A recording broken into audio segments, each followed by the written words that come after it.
क्या शुभ नाम है जी आपका? मेरा नाम जितेंद्र सिंह आलूवालिया है। कहाँ से आए सर आप? मैं पूना से आया हूँ, महाराष्ट्र से। क्या काम करते हैं आप? मैं एक इंडस्ट्रियलिस्ट हूँ। फैक्ट्री है मेरी पूना में। हम लोग जो ट्रेलर्स वगैरह होते हैं, कंटेनर्स होते हैं, वो बनाते हैं। संत रामपाल जी महाराज की शरण में आने से पहले कौन सी भक्ति करते थे आप? हमारे घर में शुरू से ही संतों का आना जाना काफ़ी था, तो मैं एक सिख होने के नाते गुरुद्वारे भी जाता था। लेकिन एक संत जी के भी शरण में मैं हमेशा बचपन से रहा हूँ, जो कि शिव जी की भक्ति करवाते थे। मुझे उन्होंने ओम नमो शिवाय नाम दिया हुआ था, और अब मान के चलिए कि ये जो जीवन है, जब हमने ये ज्ञान सतगुरु रामपाल जी महाराज से प्राप्त हुआ, तो उसके बाद ये पता चला कि जो जीवन है वो एक सुख और दुख में चलता है। जब हमारे पुण्य कर्म होते हैं तो काफी सुख मिलते हैं, और जैसे ही हमारे पाप कर्म शुरू हो जाते हैं तो दुख की शुरुआत हो जाती है। तो जिन संतों से मैंने वो नाम लिया था, वो नाम की क्या ताकत थी, वो आज मुझे इस ज्ञान से पता चला है। उसकी कोई ताकत नहीं थी। क्यों? क्योंकि मैं हर रोज का मेरा नियम ये था कि मैं जब घर से निकलता था, गुरुद्वारे जाता था, मत्था टेकता था। वहां से मेरी फैक्ट्री करीब करीब 1 घंटे दूर थी। आधे घंटे का सफर मैं सतनाम वाहिगुरु करता था, और आधे घंटे उसके बाद में मैं ओम नमो शिवाय का जाप करता था। और जब मैं फैक्ट्री पहुंचता था, उसके बाद देखता था कि दोनों कोई काम नहीं कर रहे हैं। उल्टा हर रोज मेरा नुकसान ही नुकसान होता जा रहा है। और एक समय ऐसा आ गया कि मैं टोटल ही स्क्वायर में फंस गया। ऐसा फंसा कि मुझे कुछ नहीं समझ आ रहा था कि मैं क्या कर सकता हूँ अभी। वो फंसना ऐसा था कि मेरा घर, मेरी फैक्ट्री, सभी कुछ बैंक के ताबे में हो चुकी थी। लोगों का, क्रेडिटर्स का बहुत सारा देना, सिर पे कर्ज बन गया। ऐसी हालत हो गई, ऐसी स्थिति हो गई कि ना तो मैं घर में रह पा रहा था और ना मैं फैक्ट्री जा पा रहा था। ऐसी दुविधा में फंसा। तो मैं क्या बताऊं कि मतलब वो दुख, वो समय में मतलब बयान नहीं कर सकता कि क्या दुख था वो। बोलते हैं ना, जिस तन लागे सो तन जाने। इतना भयंकर वो समय था, जिसके कारण सिर्फ यही नहीं था कि सिर्फ वो आर्थिक स्थिति खराब हो रही थी, शरीर पूरा खराब हो रहा था। घर वालों को कईयों ने बताया कि इसके ऊपर कई बाहर की चीजें भी कर रखी हैं, जिसके कारण ये शायद पूरा मेंटली डिस्टर्ब हो जाएगा, मेंटल हो जाएगा। कई संतों ने भी बताया कि हमारे घर में संतों का काफी आना जाना रहता था। कईयों ने ये भी बताया कि ये वाकई में ये मेंटल हो जाएगा, ये नहीं रह पाएगा। तो इसके चलते मैंने एक दिन फिर उन संतों के पास गया, और उन संतों से जाके मैंने काफी चर्चा की। आखिरी में उन्होंने मुझे ये कह दिया कि ये तो ब्रह्मांड है, ब्रह्मांड में तो ये दुख सुख तो चलते हैं, ये तो भुगतने पड़ते हैं। मैं बड़ा तड़फा। मैं आया और अपनी मदर के भाव में लपेट के मैं रोया, बहुत रोया। मैंने बोला, मुझे नहीं पता क्या है ये, क्या ब्रह्मांड है और क्या स्थिति है, मुझे कुछ समझ में नहीं आ रही है। मेरे जैसा आदमी, जो मैंने कभी शराब को हाथ नहीं लगाया, कभी नॉनवेज नहीं खाया, कभी मैंने किसी को दुख देने की कोशिश नहीं की, और मेरे जैसे आदमी के साथ अगर ऐसा दुख है तो इस ब्रह्मांड या जाओ जो भी बोलते हैं, मुझे समझ नहीं आ रहा क्या स्थिति है ये। और वो पुकार जो मेरे हृदय से निकली, जो मेरी आत्मा से निकली, इस परमात्मा ने सुन ली। संत रामपाल जी महाराज की शरण में कैसे आए आप? संत रामपाल जी महाराज की शरण में मैं ऐसा आया कि संत रामपाल जी महाराज जी के एक शिष्य हैं पुणे में। मैं गाड़ियां बनाता हूं और वो गाड़ियां चलाते हैं, जो हम कंटेनर्स वगैरह बनाते हैं। तो उनके लिए मैंने 2002 में मैं सदगुरु के शरण में आया था। तो 2002 में मुझे पता चला कि उन्होंने कुछ गाड़ियां बनवानी हैं। तो मैं उस ऑर्डर के लिए मैं उनके ऑफिस में गया था। उनका नाम रविंदर दास है। तो मैं उनके ऑफिस में जाके बाहर बैठा हुआ था। वो इतने में फिर मुझे उन्होंने अंदर बुलाया तो मुझे उन्होंने देखा। मैं करीब 3 साल के बाद उनको मिला था। उसके पहले 3 साल पहले उन्होंने गाड़ियां बनवाई थी। तो उन्होंने मुझे कहा कि जितेंद्र जी क्या हो गया, आपका चेहरा एकदम मतलब आपका पूरा ही रूप बदली हुआ है, क्या हो गया आपको ये। मैंने मतलब वहां पे मुझसे रहा नहीं गया। मैंने पूरी अपनी स्थिति बताई कि मैं किस तरह से फंस चुका हूँ और मेरे साथ क्या क्या बीत रहा है। आज मैं दोपहर के 2-2:30 बजे गया था। तो उन्होंने मुझे पूरा इस परमात्म ज्ञान का पूरा उन्होंने चीज समझाई।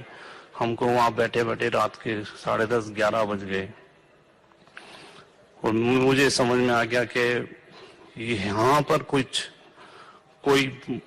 चीज है, ये जो ज्ञान बता रहे हैं इसमें कुछ मतलब अंदर से आत्मा ने पूरी उस चीज को पकड़ लिया कि यहाँ पर कुछ ना कुछ बात बन जाएगी। क्योंकि इसके पहले भी मैंने कोई जगह नहीं छोड़ी, ना कोई मंदिर छोड़ा, ना कोई मस्जिद छोड़ा, ना कोई संत छोड़ा। हर एक के पास जाके मुझे फैमिली वाले भी ले जाते थे, क्योंकि मेरी तो मेंटली स्थिति इतनी खराब थी कि मुझे समझ में नहीं आता था कि क्या करूं। तो मुझे हर जगह ले जाते थे। तो जब मुझे ये ज्ञान पता चला तो मुझे लगा कि मैं तो वैसे दुख ही में काफी था। मैं तो अपना दुख ही निवारण करने की कोशिश कर रहा था, ज्ञान को एक साइड में समझ रहा था, लेकिन मुझे ज्यादा ये था कि मेरा दुख निवारण हो जाएगा इससे। मैंने उनसे कहा मुझे पूरा एड्रेस दीजिए सब। मैंने अगले दिन की टिकट की कोशिश की, वो नहीं मिली। उसके अगले दिन की मिली। मैं करोथा आश्रम पहुंच गया। करोथा आश्रम पहुंचने के बाद में जो मुझे सदगुरु के दर्शन हुए और जो मैंने वहां पे सब चीजें समझी, मैं वो दिन गया और ये दिन आया। मैंने पीछे अपने जीवन में कभी दुख नहीं देखा। फिर मेरे साथ बहुत कुछ होता था। जिस दिन मैं ट्रेन में बैठा था उस दिन भी हमारे फैक्ट्री में एलपीजी की पाइप को आग लग गई थी। आग लगते हुए पूरी आग चलते हुए पूरे सिलेंडर की तरफ बढ़ रही थी। सारे वर्कर्स वगैरह बाहर निकल गए थे। और फिर मुझे वहां से फोन आया जब मैं करोथा आश्रम में था कि वो आग एकदम सिलेंडर के पास जाके अपने आप बुझ गई। मैंने सदगुरु के शरण में दंडवत मार के कहा, गुरुजी आए दिन कुछ ना कुछ होता रहता है, बहुत मुसीबत है। मैं बहुत दुखिया रहा था उस समय। मुझे कुछ समझ में नहीं आ रहा था क्या करूं। परमात्मा ने सिर पे हाथ रख के बोला, बेटा ये आखिरी था, इसके बाद कुछ नहीं होगा, अभी ये आखिरी था बेटा। और मैं आज बताता हूँ, वो 2002 और आज 2012 मुझे कोई हमारे यहाँ पे कोई मुश्किल नहीं, कोई तकलीफ नहीं, कुछ नहीं। इतना शांत वातावरण कर दिया है आसपास में। क्योंकि ये जब तक हमारे वातावरण शांत नहीं होगा हम भक्ति क्या करेंगे, हम क्या परमात्मा को पहचानेंगे। हमारे आसपास में आग लगी हो और हम क्या भक्ति कर सकते हैं। इसके लिए परमात्मा ने पूरा शांत कर दिया और पूरी भक्ति करवाई। फिर मुझे समझ में आया कि मेरा दुख जो मेरे लिए वरदान बन गया। तो परमात्मा कहते हैं कि उस सुख के माथे पत्थर पड़ो जिससे नाम हृदय से जाए, और ऐसे दुख के मैं बलिहारी जाऊं जो पल पल नाम रटाए। उस नाम मेरे लिए वरदान बन गया। मुझे यहाँ पर आके पता चला कि वो मुझे दुख ही था जो मेरा यहाँ पे वरदान बन के और मुझे मोक्ष का मार्ग मिल गया। ये भक्ति जो है ये मैंने कभी जिंदगी में भी नहीं सोची थी कि ऐसा भी होता है कि हम ऐसे जीवित में ऐसी भक्ति करते हैं और ऐसे पर हम तो सोचते थे कोई ऋषि मुनि लोग ही ये सब पा सकते हैं, हम तो एक मनुष्य हैं बस, हमारा तो ऐसा ही गुरुद्वारे में जाना, मंदिरों में जाना, माथा टेकना और ऐसा ही जीवन निकल जाएगा। सर, संत रामपाल जी महाराज से नाम उपदेश लेने के बाद आपको क्या क्या लाभ मिला? बहुत लाभ हुआ है। जैसे एक तो मैंने आपको अपनी आर्थिक स्थिति का बताया, फिर आर्थिक स्थिति में मैं आपको बता सकता हूं कि ऐसे ऐसे जिसको लोग चमत्कार बोलते हैं या जो भी बोलते हैं, लेकिन इंसान पे जब दुख होता है ना, उसको समझ में आता है कि वो कष्ट कैसे निकला जाए। अभी हम लोग कंटेनर्स बनाते हैं, 2010 में एक बार ऐसा हो गया कि हमने कुछ 28 गाड़ियों के ऑर्डर्स लिए थे, करीब करीब 3-4 करोड़ का वो माल था पूरी गाड़ियों का, और गाड़ियां बनी और हमने टाटा मोटर्स के पार्किंग में भिजवा दी। उसके बाद में कस्टमर का हमें फोन आया कि गाड़ी आपने 15 फीट 4 इंच बना दी है, जो कि आपने 15 फीट बनानी थी। मेरे पैरों नीचे जमीन निकल गई। मैंने बोला ऐसा कैसे हो सकता है? बोला नहीं, मैं गाड़ी के पास खड़ा हूँ, हमने टेप लगाया हुआ है, हम देख रहे हैं यहाँ पर। मैं बोला ठीक है, मैं अपनी पूरी टीम को भेजता हूँ वहां पे, वो आके चेक कर लेंगे पूरी, हम देखते हैं कहीं क्या प्रॉब्लम है। मैंने सदगुरु जी से, संत रामपाल जी महाराज से एक उनके बारे में सुना था, उन्होंने बताया था कि उनके घर में उन्होंने जो उनकी खिड़की के ऊपर में एक जाली लगाई थी, तो वो जाली कम थी और बाद में वो जाली बढ़ गई थी। मैंने मन ही मन प्रार्थना की, हे मालिक, अगर आप जाली बढ़ा सकते हो तो मेरी गाड़ी भी 4 इंच छोटी कर दो मालिक, बहुत बड़ा नुकसान हो जाएगा। मैं यही प्रार्थना करते करते अपने घर से निकला था और फैक्ट्री जा रहा था, और यही प्रार्थना करते जा रहा था। और जब मेरी पूरी टीम वहां पे पहुंची, उन्होंने जब जाके गाड़ियां चेक की तो मुझे फोन आया कि सर नहीं, बिल्कुल गाड़ियां जो है 15 फीट ही हैं, कोई उसमें बिल्कुल भी ये नहीं है। ये चीज मतलब बताना, किसी को बताएं तो कोई विश्वास ना करे, लेकिन मेरी आत्मा जानती है कि मालिक ने गाड़ियां छोटी कर दी थी। जो 15 फीट 4 इंच बनी थी, वो मालिक ने 15 फीट कर दी। ये तो मतलब परमात्मा के लिए तो बहुत छोटी चीजें हैं। बहुत सबसे बड़ी चीजें ये हैं कि जो मालिक हमें ये मार्ग बता रहे हैं, ये ज्ञान दे रहे हैं। ऐसा ही जब मैं दुखी था तो आर्थिक स्थिति बहुत खराब थी। मेरे जीवन का सबसे बड़ा दुखित दिन वो था जिस दिन मुझे अपने बच्चों के फीस भरने के लिए भी पैसे नहीं थे। आप यकीन नहीं कर सकते, परमात्मा ने मुझे कहां से कहां निकाल दिया। मुझे परमात्मा ने उस समय इतनी मदद की कि मेरे बच्चों ने अपने, जो छोटे छोटे बच्चे अपने पिकी बैंक्स बनाते हैं, उसमें पैसे रखते हैं, तो वहां उनकी दादी उनको पैसे दिया करती थी, वो जमा करते थे। एक दिन मुझे मतलब ऐसे लगा कि मैं आज क्या करूं, तो दोनों बेटे छोटे छोटे थे, एक 8 एक 10 साल का था उस समय, दोनों अपना पिगी बैंक ले आए। मुझे बोलते पापा हाँ फीस में से हमारी फीस भर दो।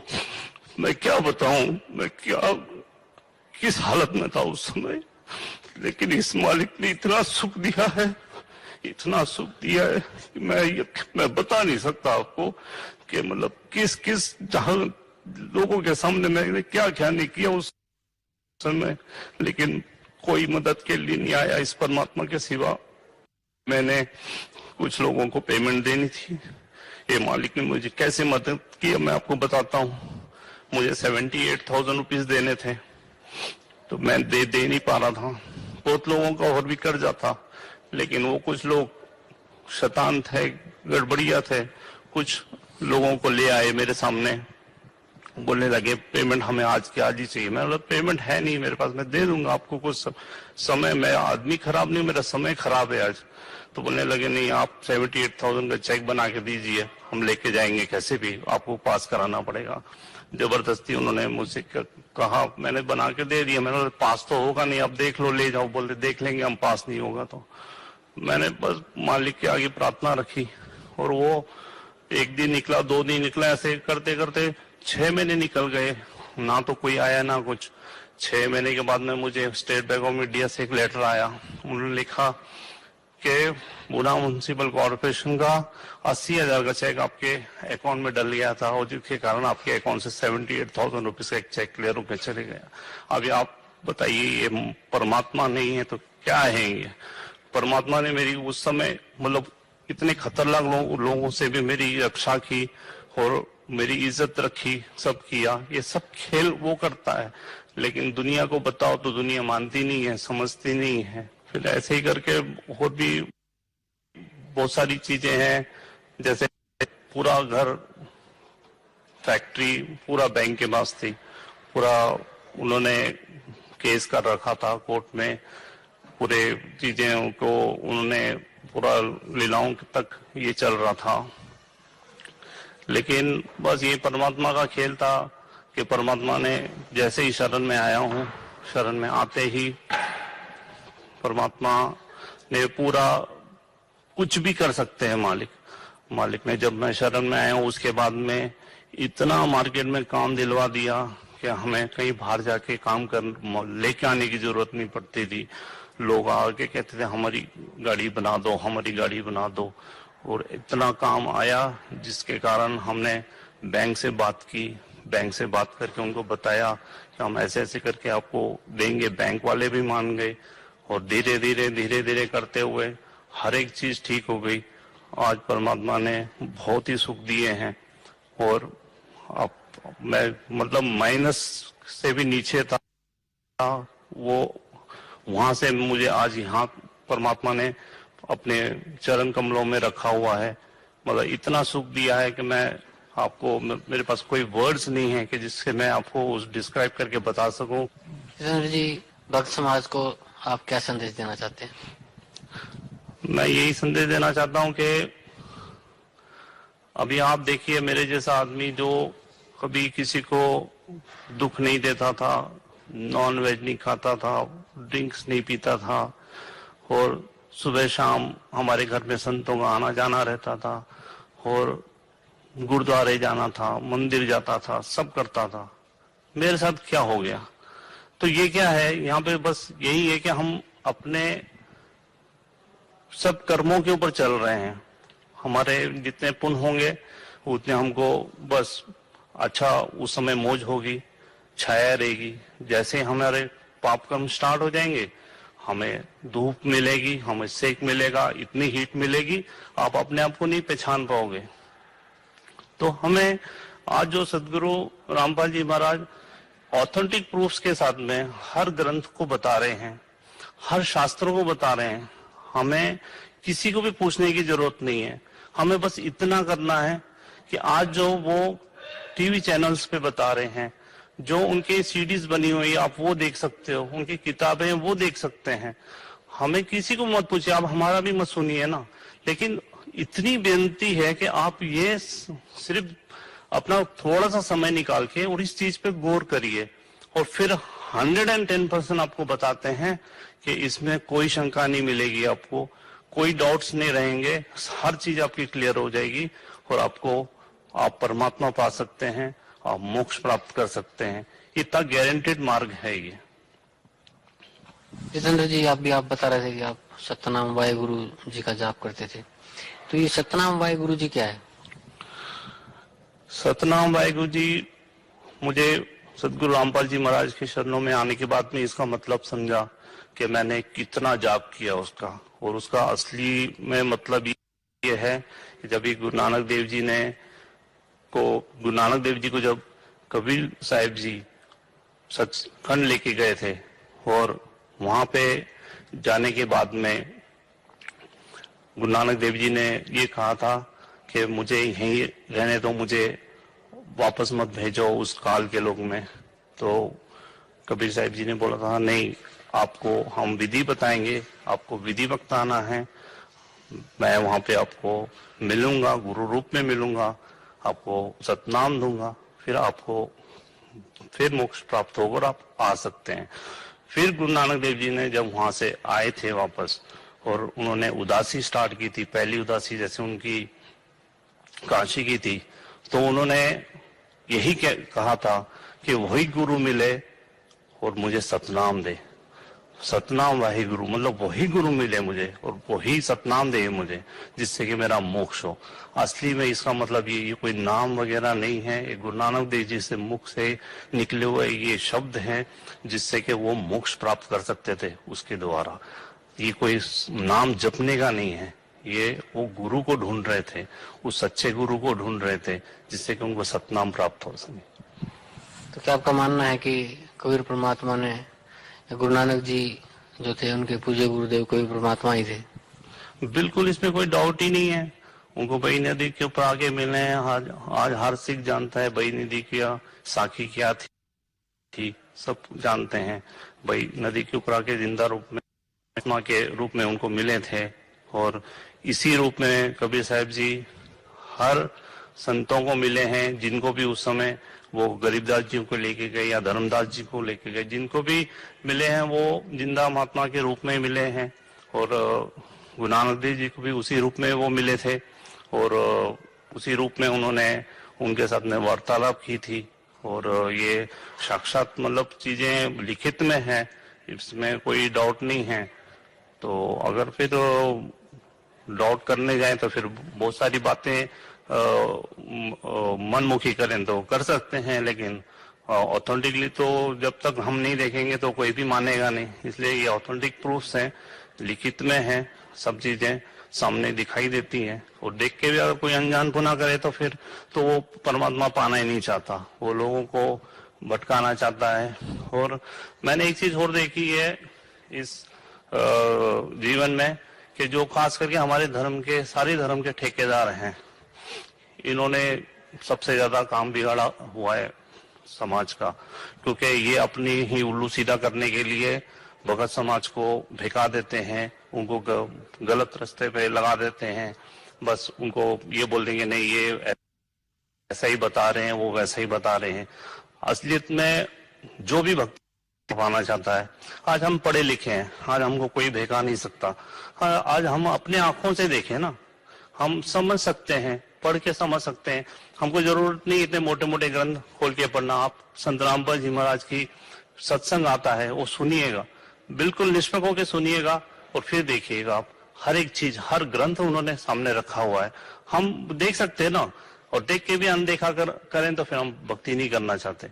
इसके लिए अगर हम थोड़ी सी, इतनी हमारी सिर्फ हर पूरे भगत समाज के आगे प्रार्थना है कि थोड़ी सी अपना समय निकालें और इस ज्ञान को सुने, खुद समझें। किसी की जरूरत नहीं है इसमें कोई भी किसी से समझने की, ये ज्ञान अपने आप समझ में आ जाता है। अगर हम कोशिश करेंगे, हम परमात्मा पाना चाहते हैं, तो हम इस सत्संग को, सदगुरु जी के सत्संग को सुन के और उनकी किताब पढ़ के हर हालत में 100% इस ज्ञान को समझ सकते हैं। तो सभी चीजें देख के, हम आज पढ़े लिखे हैं, हम देख के समझ सकते हैं ना कि who is God, Kabir is God, no doubt. कोई भी डाउट रहता है नहीं, 1% भी डाउट नहीं रहता मन के अंदर में कि कबीर इज नॉट गॉड। ऐसा बिल्कुल भी कभी भी शंका आ ही नहीं सकती। क्यों? क्योंकि हमारे ग्रंथ हैं और हम ग्रंथों को देख के समझ सकते हैं उसको। तो इसके लिए अगर हम परमात्मा पाना चाहते हैं, तो अगर हम अपने ग्रंथों को ध्यान से समझेंगे, सुनेंगे, तो हमें हर हालत में ये यकीन हो जाएगा कि कबीर इज गॉड। क्या आप मानते हैं कि जो भक्ति आज आपके पूज्य गुरुदेव संत रामपाल जी महाराज आपको दे रहे हैं, क्या वही भक्ति गुरु नानक देव जी ने भी की थी? बिल्कुल बिल्कुल 100% वही भक्ति की थी। क्योंकि जब पूरा ये प्रकरण हमारे सामने संत रामपाल जी महाराज ने अपने ही ग्रंथों से निकाल के सामने रख दिया, तो उसमें तो कोई डाउट ही नहीं रहा ना। और वो जो 2 अक्षर का नाम है, सतनाम जो है, वो संत रामपाल जी महाराज ने हमें गुरु नानक देव जी की जो प्राण संगली है उसके अंदर में भी लिखित में बता दिया। जब बाला और मर्दाना के साथ वो लंका देखने की हट कर रहे थे और उनको दिखाने के लिए लेके जा रहे थे, उस समय भी उन्होंने वही नाम जपा था। उसके बारे में भी पूरा बताया गया है, लिखित में है, सामने है। इसके लिए गुरु नानक देव जी ने जो भक्ति की थी, आज 100% हम वही कर रहे हैं। और गुरु नानक देव जी का अगर मोक्ष हुआ है तो 100% हमारा भी होगा। जितेंद्र जी, और कुछ आप भगत समाज को या अपने भाई बहनों को कुछ संदेश देना चाहते हैं? मैं यही संदेश देना चाहता हूँ कि ये मनुष्य जीवन बहुत ही दुर्लभ है और बहुत छोटा सा जीवन है। हम ज्ञान से ये समझ में आया है कि जब सतयुग था तो 1 लाख वर्ष मनुष्य का जीवन होता था और आज 100 भी नहीं रहा है अभी तो।